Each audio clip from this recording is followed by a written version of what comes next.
It's Dakota Cowboy on Beck TV, presented to you each and every week by our great friends at Dakota Community Bank and Trust. We are in arguably, one of the most gorgeous settings that we've ever been a part of, and we're here with a great friend, Merrill Piepkorn. It is so good to see you, my friend. Well, Bill Pelinak, I would challenge you that there's no argument. This is the best setting for an interview like we're doing here today. I think you're absolutely right. You're unarguably the best. A fixture of radio in North Dakota. You're a legend. You're an icon. You're a mutual respect, from me to you. How long have you been with Prairie? Well, there's something to be said for longevity in a career. You're around long enough and people start recognizing you by your voice. Right. And you're familiar with that. We do a little video and such here and there as well. But was full-time with Prairie Public for 13 years before I resigned my full-time position. And now I'm part-time. I do a lot of volunteer work and do some part-time work and work in conjunction with Prairie Public on various film projects as well. Okay, so I suppose altogether we're looking at about 22 years. What did you do prior to that? Well, ever since I was in college, I shouldn't tell this, but graduated in 1974, I've always had a band, or been in a band, not the Merrill Piepkorn band, but been working with good working musicians, smart guys, and so money has always been generated by my music. Oh, really? And currently we have a 4-piece band called the Radio Stars Band, and we do a couple of tours in western North Dakota. 2 of my guys live in St. Paul. Okay. That's in Minnesota, and the other 2 of us live in Fargo, but twice a year I arrange these either 4 or 5 day tours out in western North Dakota. Just like it is in most places, the further away from home you get, the more you're appreciated. You talked about generating income from your music. Yeah. There's a gentleman that's close to the North Dakota Cowboy Hall of Fame, Sid Stromey. Maybe you know him. I know the name. I don't know him personally. He has always stated that he never wanted to make any money with his music, and so far he's succeeded. We don't make a lot, but it's always nice to get a little at the end of the week. The good thing is that, at this stage of my career, I'm not playing in a bar band anymore. The first, 8, 10, 12 years were pretty much 6-night-a-week bar band stuff. At that rate, if you left the bar, if you ran a tab and you left the bar at the end of the week and you didn't owe the bar money, you'd call that a success. That's successful, yes. Yes, tab indeed. You were running for the week. So I know you've survived that. I know that you've done a lot of different content, and I would have to say the common denominator of your content has been people of North Dakota. Let's take that another step. You were there at the early days of the North Dakota Cowboy Hall of Fame. You started a radio program. Talk about the inspiration for that and what led you to that, and some of the content that you shared with your listeners. That's fantastic. Thanks for asking that, because those are great memories. It was a great project. Before the radio program, which we had syndicated on several stations around North Dakota, I became familiar with the North Dakota Cowboy Hall of Fame because I was working for a group in Fargo, S&S Promotional Group, which had a branch called Commemorative Firearms. And it was a tough job, kind of. It was a strict commission job. And I am not a firearms aficionado. I mean, I'm not a hunter. I wouldn't mind being one, right? But I know a lot of folks who are, and I've always been interested in the Western way of life. So you had to come up with your own ideas, your own projects for commemorative firearms. And so I came across an article in the paper about the North Dakota Cowboy Hall of Fame when I was working for commemorative firearms. And I go, well, here's a logical pairing.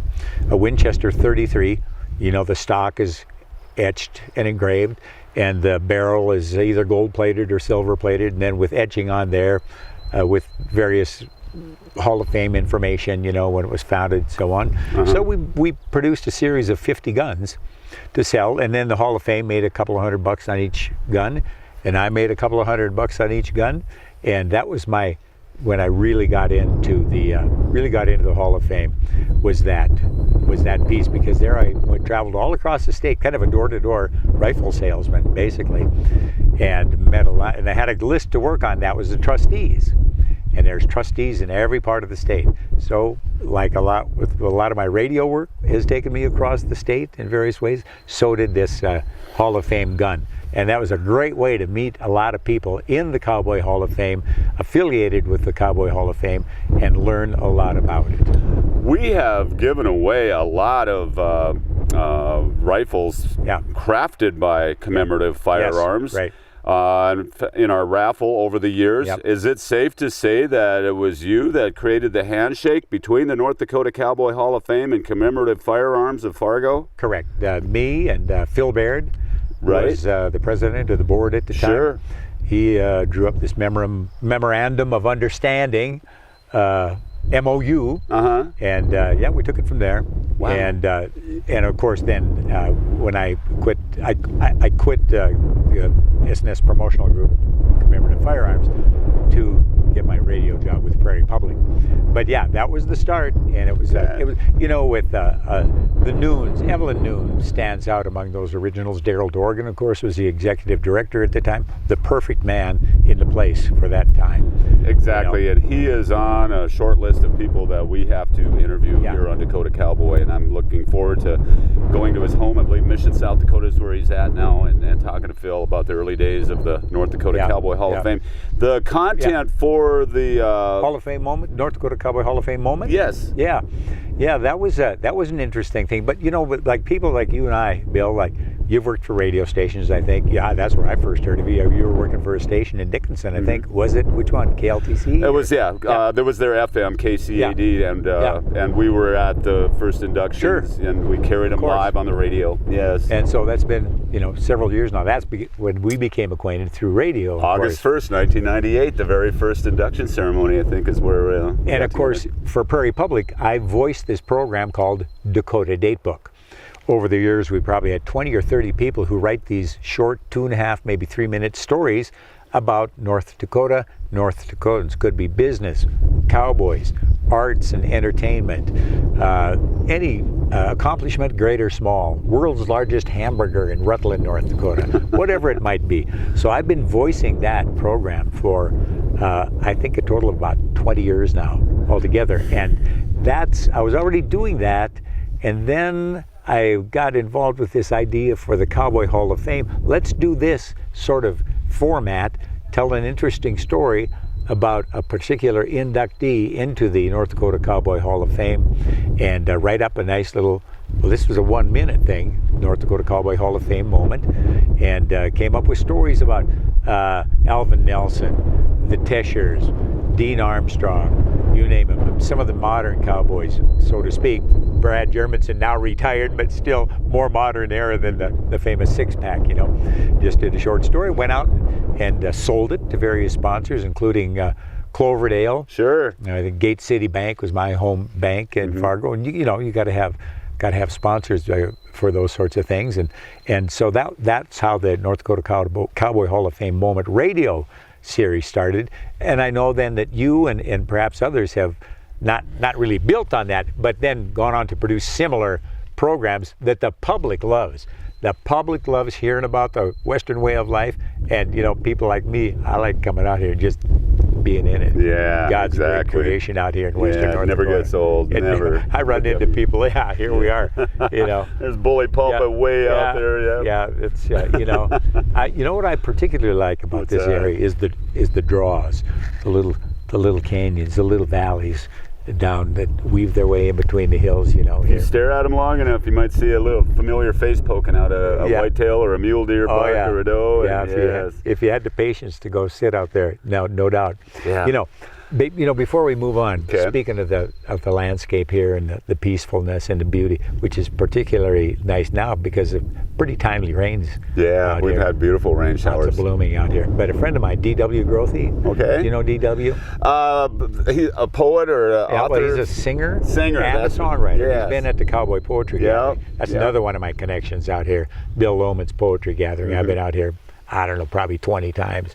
Doing radio work, interviews, recording performances, putting them to a program, and airing them on Prairie Public. But D.W. wrote a song about this landscape we see right behind us, and I'm just going to sing a little verse of it. As the sun begins to rise over blue Dakota skies, and the breeze starts to blowin' in the valley below. From these hills I look around, I know I'm not alone. She calls me my wild prairie home. Oh man, I didn't see that coming. Thank Isn't that you. nice? Oh, it's wonderful. That's Thanks a for little, sharing that. A little example of some of the fine work out there. Going back to your radio program now, you know, it's we came to the realization at the North Dakota Cowboy Hall of Fame, and there's a statement that's been made here on Dakota Cowboy that no interviews exist of any of the six-pack. However, you told me a story that you interviewed Alvin Nelson. Yeah. First of all, do you have a copy of that somewhere? I might. I got a lot of old We would love tapes, to hear it. But in those days, it's all on cassette tape. We can digitize. Oh, you can digitize it, yeah. But I've got Oh, boxes of stuff, and I made several of them into programs that still might be archived at Prairie Public, so we'll take a look. Okay, sounds good. Yeah, Now, Alvin Nelson. Yes, story, yeah. Tell me about that. That was at the 50th anniversary of the Champions Ride Saddle Bronc match at Home on the Range. You're talking to Alvin Nelson, who was the very first champion. Of the Champions Ride. Mm-hmm. And see, that was one of my nice things about Prairie Public.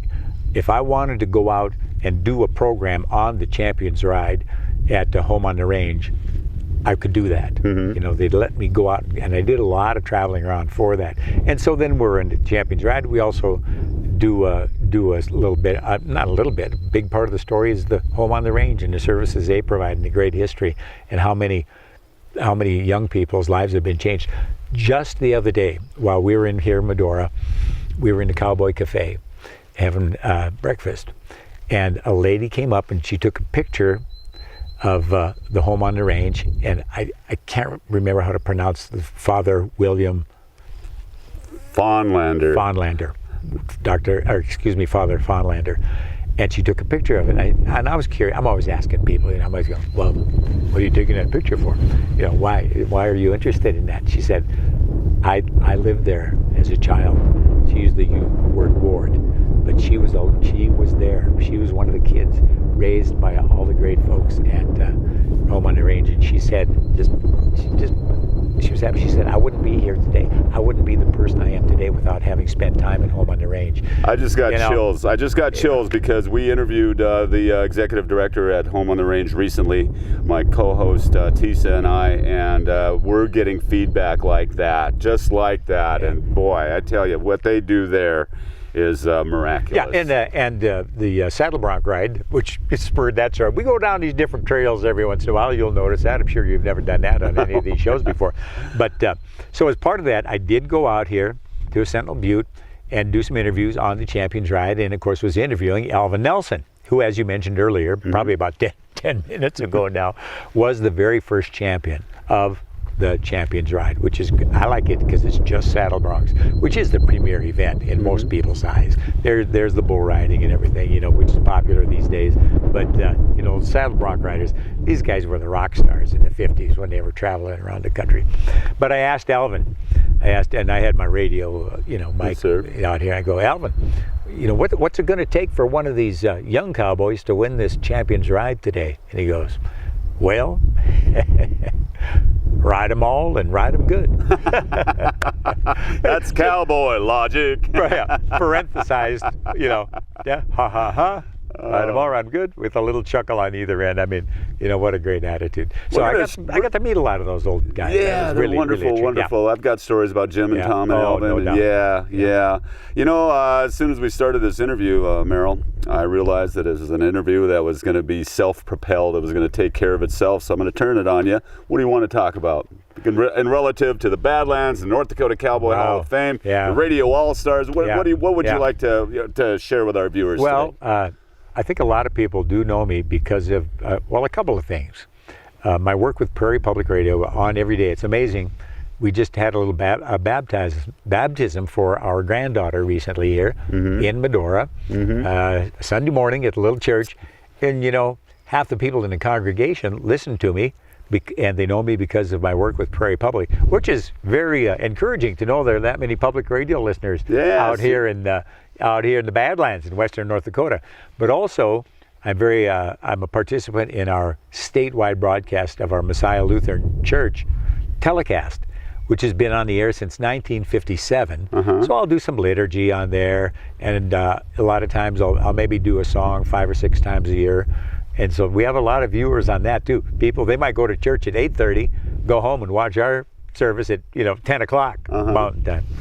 And so a lot of people know me from that as well. Did you have an opportunity to speak at this baptism? Did they hear your voice? I did not today, but just 2 weeks ago when I was out here for the poetry gathering, 3 weeks for the poetry gathering, I went over and sang a couple songs there too. So the baptism, we as broadcasters know when to stay in our lane. And, but it was my granddaughter. It's not about us. Yes. My granddaughter put on the little show for him there as part of the thing. But so there, so there's that my Prairie Public work and my work with our worship telecast, and then our band, the Radio Stars band, and my hometown is Stanley. So that's what kind of started that. I think it was in 2009. We did a little tour. We did John Hansen's logging camp ranch. And we came up to Medora for a show. We went out to Ole's Buffalo Gap out there. We went up to Stanley, and we did a little circle tour. Is what I think is it Jenny who owns Custer's Cottage down here? Yeah, she called it the circle tour. She's the first one. Oh, kind of a circle tour you got here, huh? Yeah. So we've had a circle tour of the West ever since. At least one. And this year, we've got 2. We go to Hazen and Williston and Watford City and Killdeer and Stanley. And on the way back, we'll go to Maddock and Bismarck and throw them all together. And so we get to play a lot. And it's kind of folky stuff, but we do a lot of good Western stuff, too. Not some cowboy tunes, like up in the morning at the break of day, you'll hear a big bearded cowboy at the truck wagon say, and on and on and on. But I mean, why do I like to do that? It's fun for me, and people it's like who to you hear are. It. Well, Dan Rather always asks, I know you're a musician, I know you're a broadcaster, but who are you? And I can tell who you are just by you wear it on your sleeve. Well, don't tell the folks out east this, but out here I tell folks, my feet are mired in the clay of the Red River Valley, but my heart soars free in the West. But like I say, don't tell those folks back home because they'll give you grief about it. You got my word. You got my word. But it does. I get out here. First time I came out to the Badlands for the poetry. Well, not as a kid. I've been out here several times. But for work, I came out on 94. I was going to the poetry gathering, whenever it was 20-something years ago.